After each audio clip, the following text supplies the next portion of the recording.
Is that lighting on yet? Yes, I have a halo over my head. Many people would disagree with that. Many people reckon I'd fucking broken the halo years ago. But anyway, just trying to set this up. So, this week, doing a little bit of a grand tour. I'm in Sydney for a couple of days, and then I'm zipping down to Melbourne. Today's Tuesday. So Sydney, then Melbourne, and probably won't get back home until Friday afternoon, evening. I know, right? I don't wear the uniform anymore. Why are you doing all these trips? So Tuesday this week was meeting with the executive from the Malabar RSL and have a chat with them about some of the initiatives that are happening down my way or down our way in relation to veteran support and what I might be able to do, and when I say in this context, me as part of Veteran Workforce Solutions, may be able to do to support not just Malabar RSL, but RSLs in general, especially in New South Wales. Well, yeah, we'll say especially in New South Wales, because that's where I'm focusing at the moment. One of the things that I've noticed, I've been to the Goulburn sub-branch, and the crew there are pretty cool, even though they're quite old, and I'll elaborate on this in a second. They're not the old mindset that I was expecting to see at an RSL. I'm thirsty now, and I have a free bottle of wine over there. I may press pause.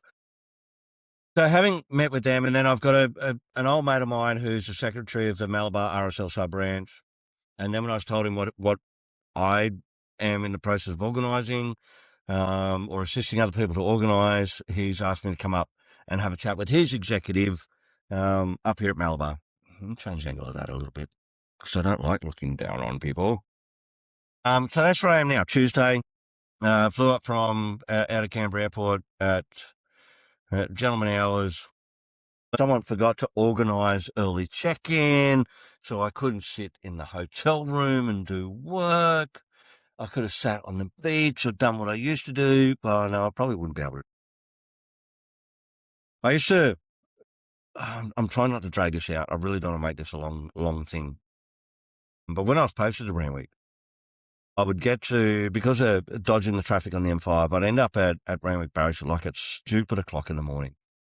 So I'd go down to Coogee, and I'd run from Coogee up to Waverley, probably not pronouncing that correctly, up to where the graveyard starts, and then back again. Probably close to 5.5 Ks, 5.2, between 5.2 and 5.5 Ks. And then I'd go for a swim in the surf, just as the surf lifesaving mob were getting ready and getting set up for the day. So that's how early it was when I was doing that. And then I'd head back to Randwick Barracks and have coffee and a mash, and then end up doing PT with the rest of the boys, or I'd go straight to work. So when I say do what I used to do, was not so much the running bit, but just fucking paddling in the surf, So, so today we're sitting with the Malabar RSL executive, sat in on one of their executive meetings, which was quite eye-opening. And we had some really good discussions about trying to figure out how we get the younger generation into the RSLs and active into the RSLs. There's a lot of people that signed up, not a lot of people that are active. And when I say younger, I'm not talking about those who are in their 20s, 30s. Me in my mid-50s now, I am the younger generation for the RSL. But if we don't do something now to support it, we're going to lose it. As much as people hate on them, I'm going to get a wine. I'm pausing.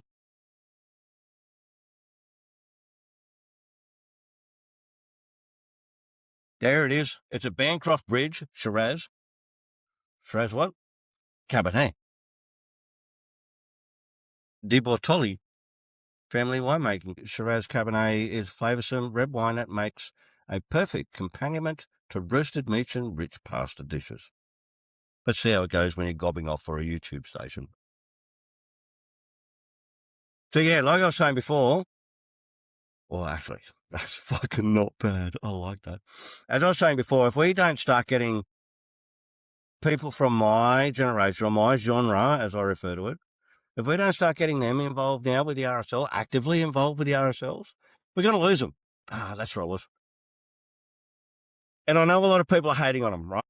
Because there was a big period there, and I know it was like that when I got back from Timor in 2001. RSLs really didn't seem to be doing much for everybody, right? Or for anybody apart from themselves.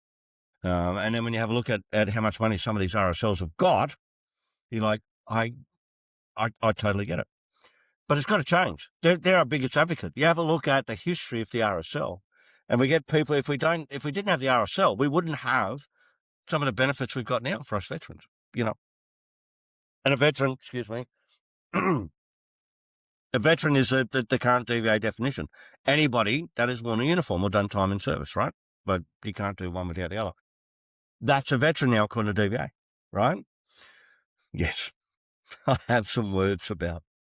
But you're still a veteran, all right? According to DVA. So we need to support organisations like the RSL. We need to get the younger people in, and the younger people, those in the mid-50s, to do that. So anyway, I think I've gone on a bit of a rant. Meeting with the Melbourne RSL, it was great. It was a really good eye-opener. I really enjoyed it. Great bunch of people. Most of the conversation was, how do we get the younger ones in? And there's a defence industry networking catch-up tomorrow afternoon. It's the last one for the year. And these things are pretty cool.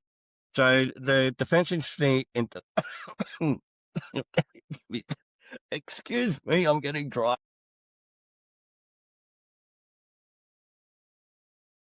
Oh, that is quite nice. Oh, that is quite nice indeed. I think I'll be going to the gym in the morning.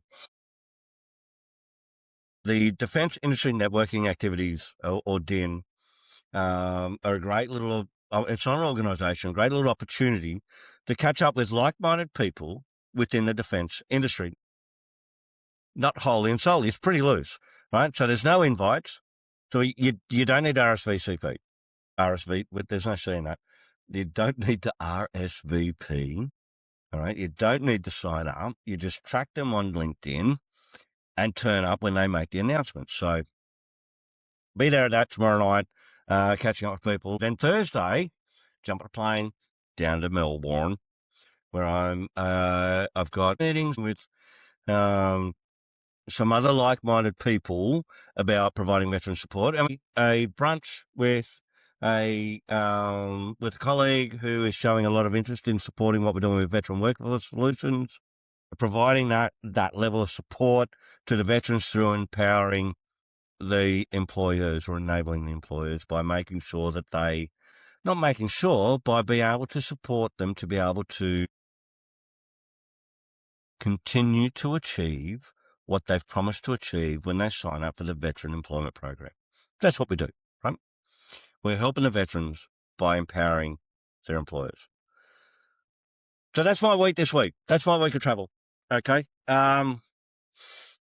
Yeah. But here we are.